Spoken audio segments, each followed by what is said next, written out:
Thanks, everybody. Welcome to Build. I'm your host, Ricky Camilleri. In 2015, director Jeremy Saulnier blew audiences away with the violent thriller Green Room. That film cemented Saulnier as a director whose talent was unparalleled in the genre world, and his new film pushes that talent even further with an epic quest through the Alaskan wilderness and a hunt for literal and figurative wolves. Let's take a look at the trailer for Hold the Dark.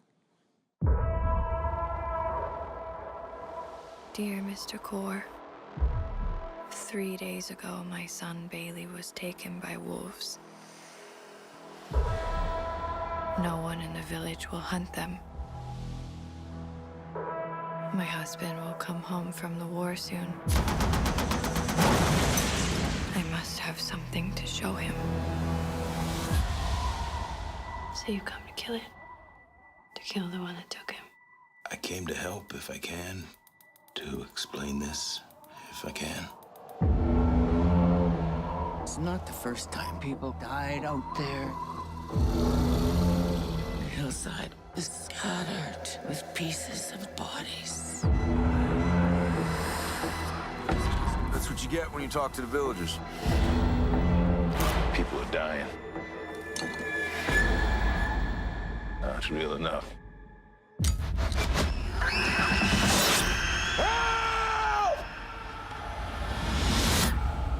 Leave us to the devils.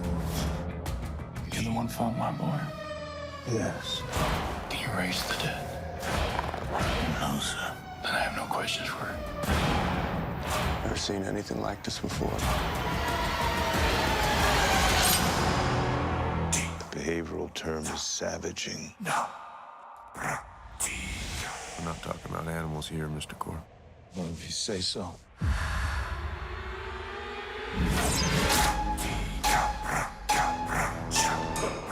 What's outside those windows?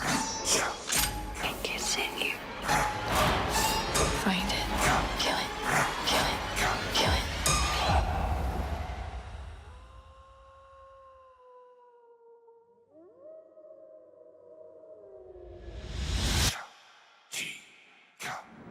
Everybody, please welcome Jeffrey Wright, Alexander Skarsgård, and director Jeremy Saulnier. Thank you.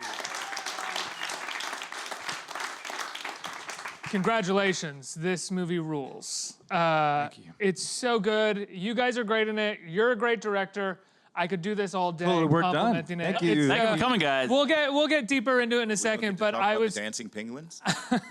I was telling Jeffrey in the green room that one of the things that I love about watching your movies is the sense of how perfect the direction is, while at the same time feeling somewhat effortless. Like it's like, of course you would put the camera there. That's the perfect place to put it. But it never feels like you're a director that's trying to prove yourself. It feels like innate talent all the time when I'm watching it. But what drew you to this? Obviously, this is a much more expansive story than something like Green Room or Blue Ruin, where you have Blue Ruin really one character charting a territory, and then really one location with Green Room. In this, it's several. We've got planes, we've got massive shootouts, we've got multiple characters, we've got multiple locations on different continents. So what drew you to Hold the Dark? What made you think you could do it?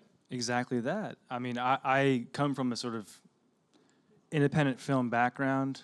I'm very resourceful, and I impose a ceiling on myself. I only write my own material, which I can afford. If the powers that be say no, I can bust out the credit card and fund the feature myself. Hold the Dark, I do not have the means to do something this epic.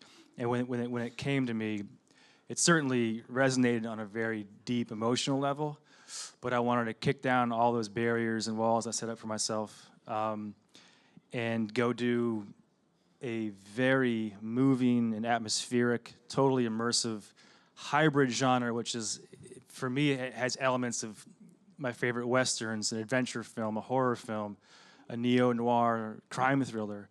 So if someone else is going to pay for this, and I didn't have to write it myself, come on, it's a no-brainer. I just sign up and rock and roll. What was that deep emotional connection that you had to the material? Well, I think it's a very troubling scenario. The atmosphere is steeped in this sort of mythical and sort of vexing amount of narrative. As we were saying backstage, there's so much depth to it, there's so many layers. I had to find my rudder, and I kind of keep that to myself, because what I really love about this film is that it's really open to interpretation. You might not end up with all the answers, but you will hopefully come out the other side having been on a legitimate journey.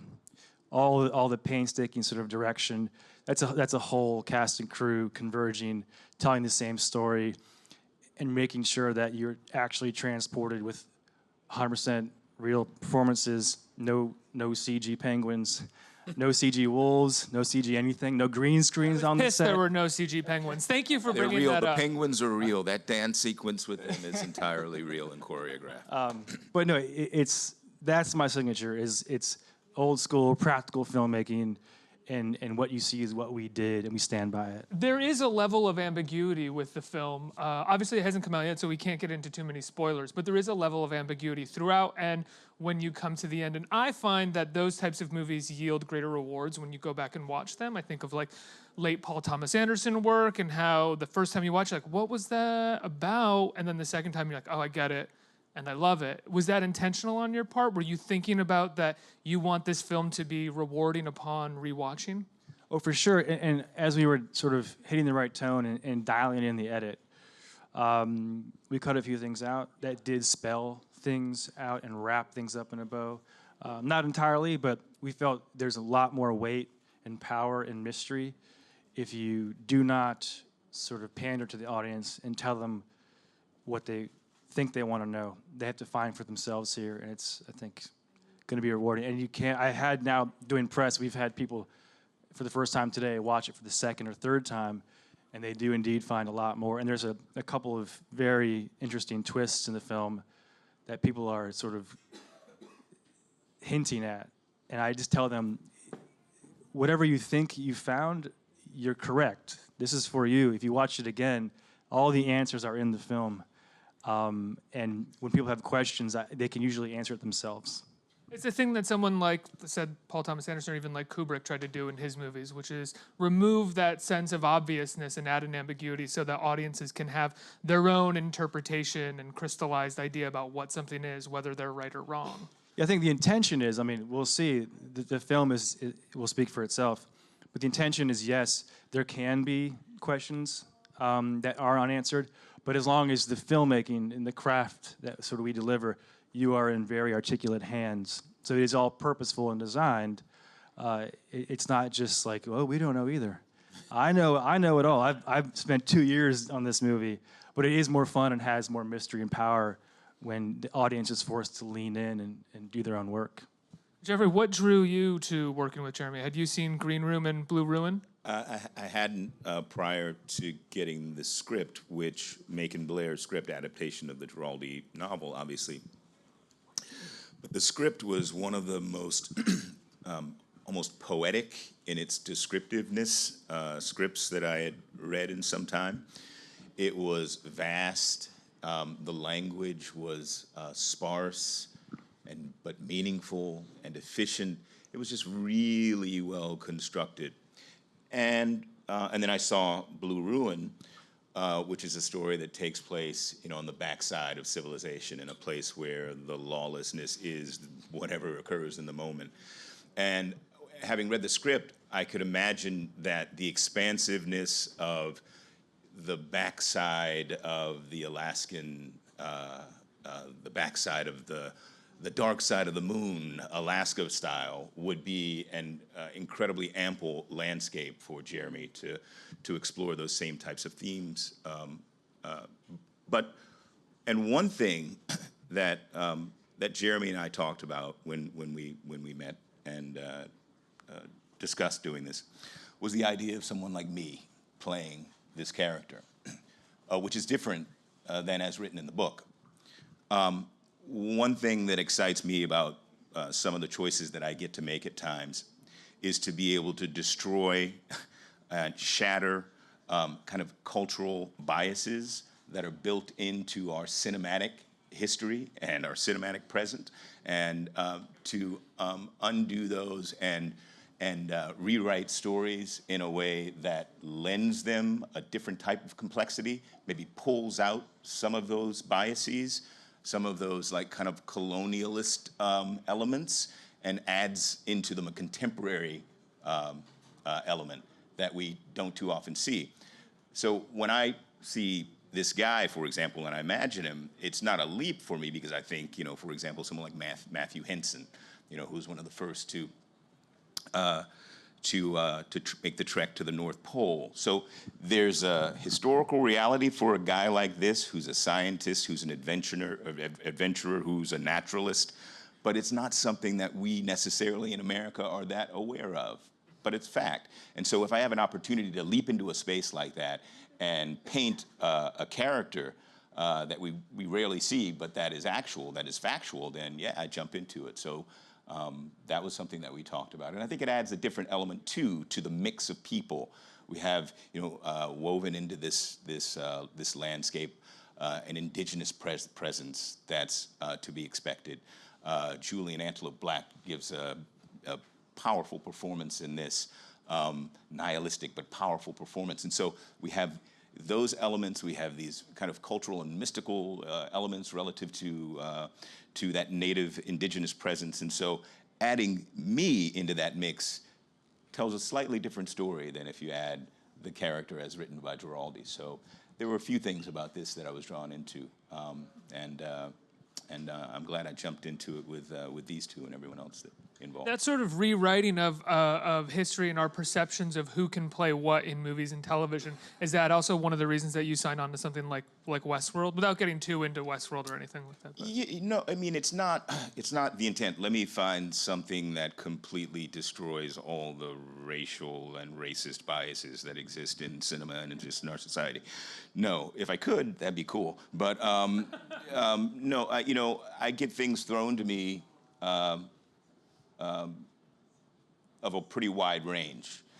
And it's for me to be able to kind of shape myself, find myself within those various characters and stories. And I kind of keep myself on my toes by not kind of trying to repeat the thing that I did before. So I try to find things that are new for me, and ideally those things will be new for an audience too. So that's an element of it, but it's not the entire impulse behind it. Alexander, your character has his own moral compass, if you could call it that, throughout this movie. I don't think we've ever seen you play anything like this before. Really a man of few words. What made you want to do that? What was the challenge behind that for you? Well, I was haunted by Vernon Slone after reading the script. And I felt like if I can escape him, maybe I can be him. So that's why I wanted to do this. I'd seen Blue Ruin a couple years ago when I was. This is really uncomfortable, but I loved it. I thought. By all means. I think you're fantastic, and that's our green room, and I was blown away by that too. No, it's not like he was on my radar. This guy, and reading the script, it's just. And it's an extraordinary script, and Vast, as you said. It's very like the guy said. It's an amazing world. It's the mythology behind it is interesting, but it's also very surprising, which I love. It's like it starts out in a way, and you think you know what it's going to be. You think, oh, this is man versus nature. It's like a man fighting himself out there. And then it goes in a completely different direction, and those are fun scripts to read. And I read the novel, and it's an exceptional novel. If you guys are interested in reading it, I highly recommend it. And it's just fun to be part of a story like that, where you make the audience lean in, and you're surprised every time you turn the page, or hopefully when you watch the movie, every scene. You never know where it's going to go. Your character from the top of the movie on is just kind of committing act of atrocity after act of atrocity. Says you. Sure. What was it like signing on to a part like that? Well, I think he has his reasons. There's also something about, for him, it's almost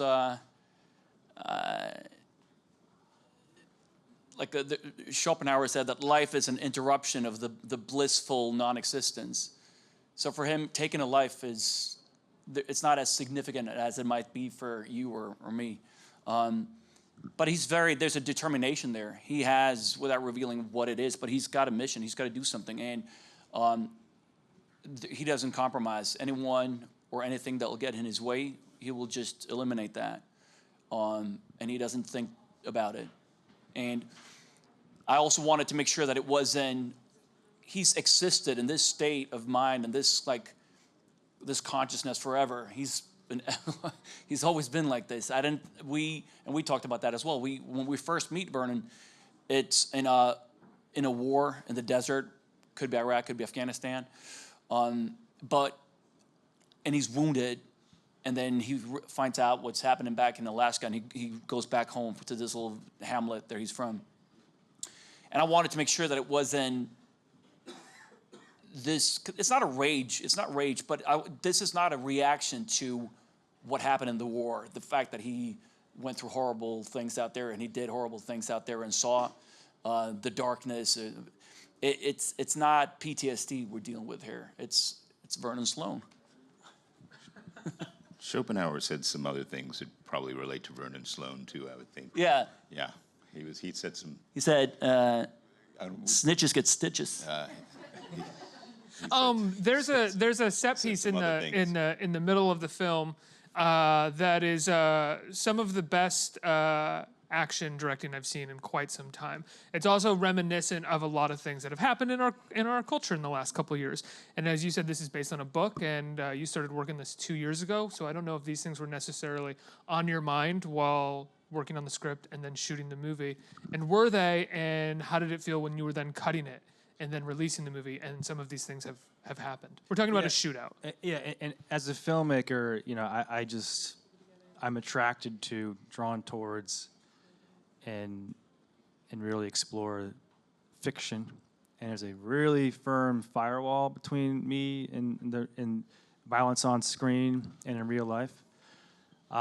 Forgive me, this is in no way a question like, do you think violence on screen makes violence in real life? Of course, That is not this but it question. absolutely affects me. And I think the tone of Blue Ruin is, my second film, my calling card film, is me trying to make can I say kick-ass? You can say whatever you want, yeah. A kick-ass action movie, a genre movie, like I wanted to do when I was a kid, but as a father and a citizen, it's just too troubling to revel in that violence. Again, like John Woo films, whatever, like cinematic violence is an art form. It's choreography and spectacle, and I enjoy watching it. But as a filmmaker, I just right now want to explore things with a little more depth and focus on character. And when there is peril, I like kinetic filmmaking, I like high stakes, and so there is loss of life or the threat thereof. But that to me means human sort of characters, grounded experiences, and an absolutely heightened experience when you're going through my narrative space. For Hold the Dark, it was the biggest action scene I've ever filmed. I had a lot more toys and was able to execute that with precision as far as the pre-visualization, storyboards, the stunt choreography, the rehearsals, the safety on set, more or less, Jeffrey.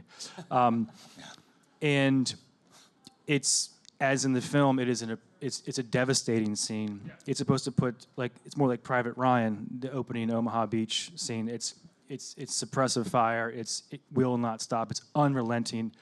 And the purpose there is to, again, it was all done practically, not a single green screen, no CG anywhere. Actually, that's not true. My visual effects supervisor will call me on that. A minimal amount of CG, composite work. But it's so that you not only experience that harrowing feeling of being trapped underneath a truck as an M60 light machine gun sprays an entire police force. It is that feeling of elation and the pleading and the anger at what happened. You'll feel that whole ride, and it's so to elicit a physical response in you, which is what I look for in movies, to be transported and for it to do things in me physically and emotionally that I can't control. That to me is the power of filmmaking. What happened on set, more or less, in that scene for you? Regarding, yeah, I think I shot our Steadicam operator in the foot once. Was it blank? Yeah, it was just once, so it's not a big deal. Well, yeah, with there were stitches involved there. No, there was. It was just a blast of air. So he was okay. I apologize. I bought him a beer. He was cool. We moved on. What was it like shooting that sequence? How long were you guys shooting that? Was that like a week-long shoot? It's extensive, and you can see how much time was put into piecing that together. Yeah, it was we were allotted 5 days and we shot 6.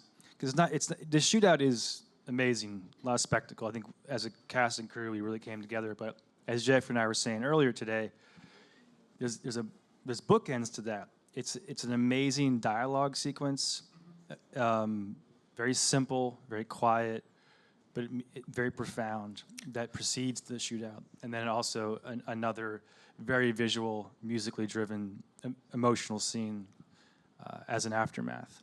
And so it's not just that one part; it's this whole insane ride you take mid-film that has a lasting impact.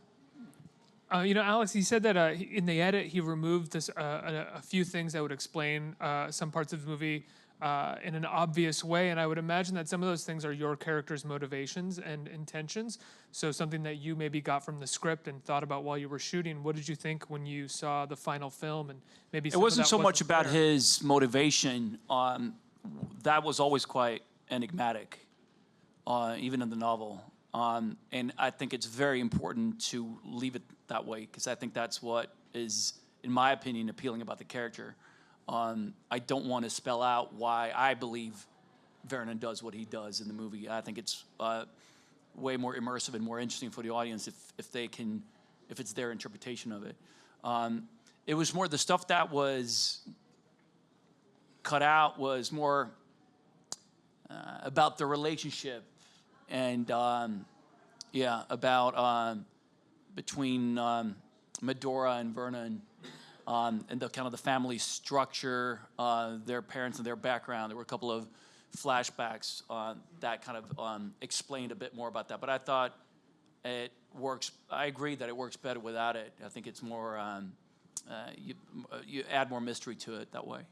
You're very good at ending your films on a line that kind of encapsulates a feeling of what you've just watched. With Green Room, it was tell someone who gives a shit about the Desert Island Classic. And with this, there is a line that Jeffrey Wright has that really just suddenly articulates how vast the whole film was and how much story was told. When did you and Macon Blair come to that, and how important is it for you to kind of have an articulated line at the end of the movie that punctuates everything? No, it's important. This send-off in Hold the Dark is very different. But of course, it's not irony laced like Green Room or anything. But yeah, right. Well, and as far as like it's not wrapped up as easily with a bow. But that's Macon Blair. He's the writer.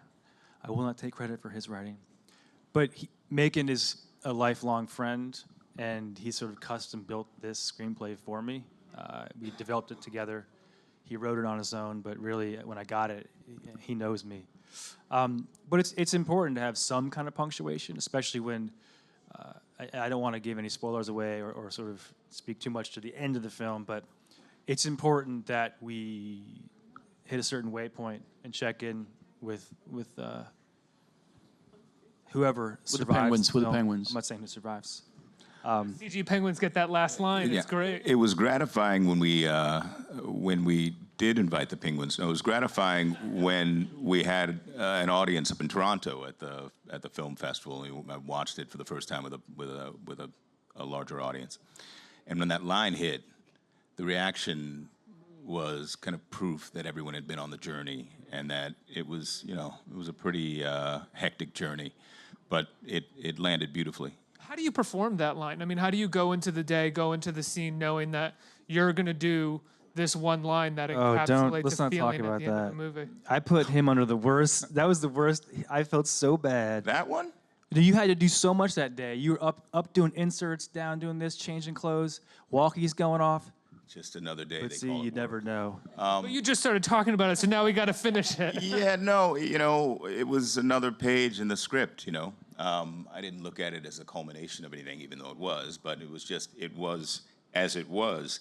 And again, that's one thing about this script and about the movie, I think, is there's an architecture to it. There's a structure within every scene that kind of is almost self-explanatory.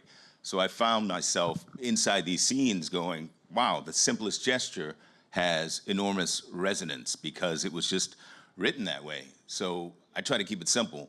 Just read what's on the page, keep it moving. Next scene. Yeah. Well, let's get some questions from the audience. What do we got here? Right here. Hi. This question is for Jeremy.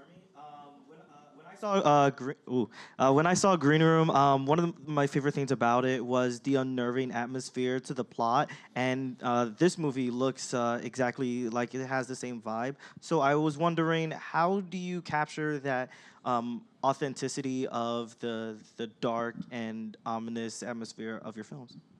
Well, thank you. I mean, this film certainly has elements from all my movies, but it's very different as well. Green Room was literally an exercise in tension building. Like, how could I just keep ratcheting it up? And this has a lot more. I mean, it certainly ramps up to even a higher degree and then takes a lot more time. And for me, some of the biggest charges I got from watching what was unfolding on screen was from intimate dialogue scenes. I don't get a chance to do that. Quiet dialogue, sort of wind howling outside these cabins in the remotest part of Alaska. But for me, it's just about, again, to that point, humanizing everything, grounding it so that we all feel that we are seeing ourselves on screen. So this, whatever peril they're in, whatever insane scenario we build, that there's real stakes and real humans involved, and not just invincible superheroes. No disrespect to those sorts of movies, but I never am scared that someone's gonna lose their life. The tension's not there. There's great spectacle and a wild ride, but in my films, you never know where it's gonna go, and so that builds a lot more tension when you navigate away from the standard sort of waypoints and script notes you might get from a standard Hollywood scenario. Thank you. Jeremy, I have to ask, Green Room has come up a couple times. It came out in 2015. It's about a punk rock band who's trapped in a club by a group of white supremacist neo-Nazis. And I think since 2016, a lot of us all kind of feel like we're living Green Room. What has that been like for you? I mean, so many people I know have said, God, it's like we're living Green Room. It just like has become this kind of sigh that people have. I gotta say, when I first promoted the film, it's not a political film. I don't want to talk about that. And I did a lot of research for Green Room. And at that point, the white nationalist movement was mostly available in chat rooms and on the internet. And it was this terrible side of our culture, which I had to mine for research purposes. And I don't want to get too heavy into it, but hearing the exact same jargon and talking points at an executive level in our country, the exact same talking points about white victimhood and vilifying others is disgraceful. And I wish the film wasn't so relevant and available now on demand. But yeah, Solid plug, it's bro. truly disturbing. That's happening in many forms, too. The self-victimization and vilification. It's happening in many forms. Next question. Hi, I'm very excited for the film, and thank you for being here. My question is for Jeffrey and Alexander. What methods do you use to preserve your energy while filming? On this one, Yes. the method that I used was wrapping the film at the end, because I think this was about the fourth film that I'd done after ending the first season of Westworld. So by the time came to the end of this, it's an adventure film among many other things. It's a murder mystery. There are thriller elements to it. There are even horror elements to it. But it is an adventure film, and we shot it out in western Alberta, out in the jagged, rugged Rockies up there, gloriously beautiful part of the world. But it took some energy, And when I was done with it, I came home and chilled because it took a fair amount. But it was great because what we wanted was very much to have nature be a primary character in the storytelling, and it very much is. We were, upset when it was too warm, when the snow had melted. We wanted snow slashing sideways and steam out of the mouth, and crystallized beards and all this stuff. So it was tough, but good fun. I don't know. When I'm extremely excited about a project, it's just sheer adrenaline for 2 months. It was we had and this is like platitudes you hear all the time, but like an amazing crew, lovely cast, and it was just sheer joy to come to set, and I genuinely loved Vernon Slone, the character I played, and so it wasn't like that draining in terms of like my energy level, or where I had to just like I was riding on a high the whole time, actually. One more. There. Hi, I have an online question. How do you prepare differently, and how does your style of acting change with each role? I just take it as it comes. I think, people talk about, method and all this stuff. I think the method is really kind of misunderstood. I mean, method, when they talk about Stanislavski and all that stuff, it's just about like memory recall, really. That's what's grounded in, about using experiences and finding triggers to bring out whatever's required. So the method, if you're going to play like, if you're going to play a duck, then you need to live in water for the year prior to understand it's a bunch of like nonsense. The only method I use is to try to be open to every given scenario, right? So this film may take a different level of preparation, a different type of preparation than Basquiat takes, but I try to make myself available to whatever is needed for the given thing and just roll with it. Keep it simple, keep it moving. Jeremy, can you make a movie about Jeffrey preparing to play a duck? I just want to see that movie that year. Coming to a theater near you. Well, you kind of try to serve the script and the character, and it is it's going to be a different experience every time.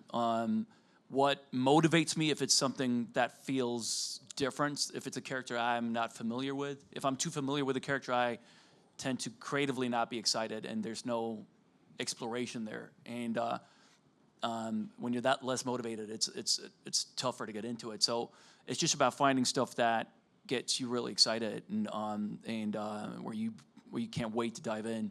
And I think in terms of the energy as well, that's what you want, because then it is physically exhausting, but when you're mentally so invested in it, you don't care. One thing I did do on this, though, was hang out with wolves a little bit. Not in Canada, in Brooklyn. That's true. But there was a place in about 3 hours from Calgary that I stumbled onto. It's a wolf sanctuary. And went out and just studied them a little bit, hung out with them, talked to the folks who ran this place, watched them play. Their play is very different play than our play. Their play, when humans get involved, can bring about bloodletting. But they're incredibly curious, playful, gorgeous animals.